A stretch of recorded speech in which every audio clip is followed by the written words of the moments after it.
Okay, I'm standing in a hinge cutting that's, I believe 3, maybe 4 seasons old now. And what you see here is we got 3 deer beds right here. And this is, you know, doe family groups. This is obviously a doe and her twins, probably. And they like to bed in family groups. But it's just a great example of how you can get deer. I mean, Randy and I just walked in here. I just knew we'd find deer beds in here, and sure enough, it's up high on the hill. Excellent escape cover across the swamp crossing over here. All ties into my system of having lots and lots of diversity and structure. And you can have this on your property too, with just a little bit of work and a little bit of dedication. And now you can see all this new regrowth that's coming up and these brand new trees that have popped out because the sunlight's coming in. And this is only going to get better. So, you know, it's just one of those things, you know, these wide open woodses that people have, these closed canopy woodses, are only good for the squirrels and the birds. They don't do the deer any good. This is what it takes to hold deer on your property. Even Pepper likes it. There's about 8 or 9 deer beds right here, just stacked right up. They really love to bed right here. This is great winter thermal cover, just off the food. Nobody can approach without them knowing about it. Crazy. I mean, they actually, you know, we talk about hinge cutting, and this is just a storm damage, but look, deer laid right up against it. Look at that. You know, and these are the kind of things that I try to emulate. If this is what deer like for Mother Nature, then I might as well do the same thing. And there's deer beds on every one of these south exposure. You can see where the deer have tucked up and laid next to every one of these trees right here. Look at this. When they want to get warm on a day like today, they just come in here and bed down right here. Soak up that sun. What do you think, Randy? That 20, at least 20 different deer beds right here in this little tiny spot. Oh yeah, at least. Yeah. And all kinds of feeding and food all around them. We're walking along the edge here, and we're checking out all these openings, and we came across this buck bed. And I'll tell you what, this buck bed is classic. You've got the overhead structure. You got the overhead structure here. You've got all this multiflora rose that has all grown over. Okay, so it's completed like a big dome. And you've got this buck bed right here. Now you ain't gonna believe this, but check this out. This is more deer hair. There's more deer hair than I have ever seen. Look at that. That is just incredible. And then you can see over here is another entryway and exitway out of his buck bed. So one entryway is right here toward the camera. They got another entryway back in over here. They got the overhead canopy. This ground is a little bit higher than everything else around here because the ground kind of slopes down as you go toward the south. And you got a nice flat spot. You've got no twigs. He's laying on bare dirt. And I might even clean it up even a little bit more for him. But there's twigs everywhere, but not where he's laying. Just a classic buck bed. And it's an isolated bed. It's the only one, so he can lay here during the rut and not see any of his competitors at the same time because he wants to be left alone during the rut.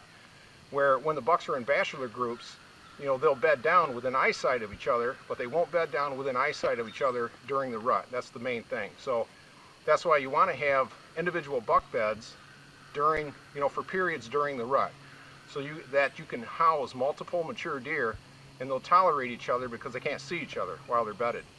So I'm standing here in kind of a little micro alcove that connects to my destination larger food plot. And what I want to talk a little bit about today is, you know, there's a lot of conversation about food plots, but Randy and I are going to walk back in and I'm going to show you where these deer are spending their time and how they move through the woods to eventually end up to these destinations before they move out into that one. And typically these deer will come out of a trail over here or just down 20 yards over there, and they actually move up and stage in this small little alcove with plenty of cover around them before they step out into a wide open destination food plot like this.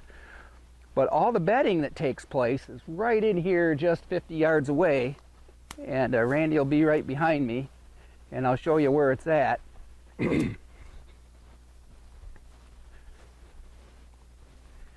And this is a great example to show people what happens when you take most of your trees out. Just look at this growth around here, Randy. Isn't this cool? This is a lot of black and white locust in here, and I've got a little perennial food plot in here, And again, you know, this is a spot these deer are going to stage here first. And then look at the cover. This has all been hinge cut. This goes for about 250 yards right out onto this peninsula. And these deer are going to lay up in these hinge cuts and in these bedding areas and slowly work their way out there. So the opportunistic hunter has to have his tree stands either located right up on the bedding to hunt those deer during that seeking phase, or if you're into the early season hunt and you're getting into that food plot, that bed to feed routine and pattern, then you want your food plot a little closer to the food but not directly on the food, and catch them in these transition areas. And that's typically how I set up on these deer. But here's actually, these trails right here were created about 7-10 years ago, the last timbering operation I had in here when I had a selective cut. I had most of my larger trees cut out of here.